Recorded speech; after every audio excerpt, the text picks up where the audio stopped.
C'est une bombe. Un clash monumental éclate entre Vincent Labrune et Daniel Riolo. Et cette fois, ça va beaucoup plus loin que de simples mots. Un président de ligue qui attaque en justice l'un des journalistes les plus influents de France, ça, c'est du jamais vu. Que s'est-il vraiment passé? Pourquoi Labrune a-t-il décidé de frapper aussi fort? Et quelles conséquences pour Daniel Riolo? Restez bien jusqu'au bout, car ce qui arrive ensuite est encore plus fou. Retour en arrière. Nous sommes le 3 mars dernier, en plein direct sur RMC Sport. Comme à son habitude, Daniel Riolo ne mâche pas ses mots. Face à lui, la ministre des Sports écoute attentivement. Et là, Riolo lâche une phrase incroyable. Un sous-entendu à peine voilé sur Labrune. Quand il sent que ça pue, il est prêt à payer un resto pour se racheter.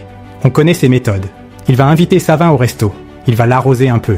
Boum, la bombe est lâchée. Une accusation à peine masquée de corruption en direct devant une ministre du gouvernement. Le sénateur Michel Savin, cité dans cette affaire, n'est pas n'importe qui. Il a participé à une enquête sur le financement du football professionnel en France. Autant dire que Riolo ne parlait pas en l'air.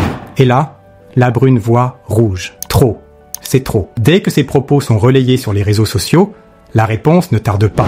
Labrune ne compte pas laisser passer une telle accusation. Quelques jours plus tard, une information tombe. Vincent Labrune porte plainte pour diffamation contre Daniel Riolo. Oui, vous avez bien entendu.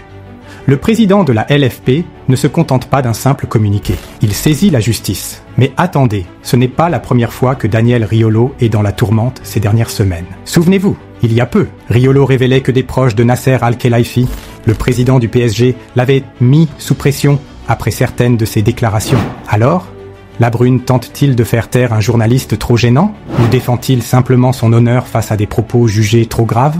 Les avis sont partagés. Certains voient une tentative d'intimidation, d'autres estiment que Riolo a dépassé les limites. Mais alors, que risque réellement Daniel Riolo? La diffamation est un délit puni par la loi en France. Si Labrune obtient gain de cause, Riolo pourrait écoper d'une amende lourde, voire pire. Et imaginez l'impact sur le journalisme sportif. Est-ce que cette plainte va poser une limite aux critiques envers les dirigeants du football? Les prochains jours seront décisifs. Et ce qui va suivre pourrait bien tout changer dans le paysage médiatique du foot français. Alors, cette plainte est-elle justifiée ou exagérée? Scandale ou simple règlement de compte? Dites-moi ce que vous en pensez en commentaire. J'ai hâte de lire vos avis.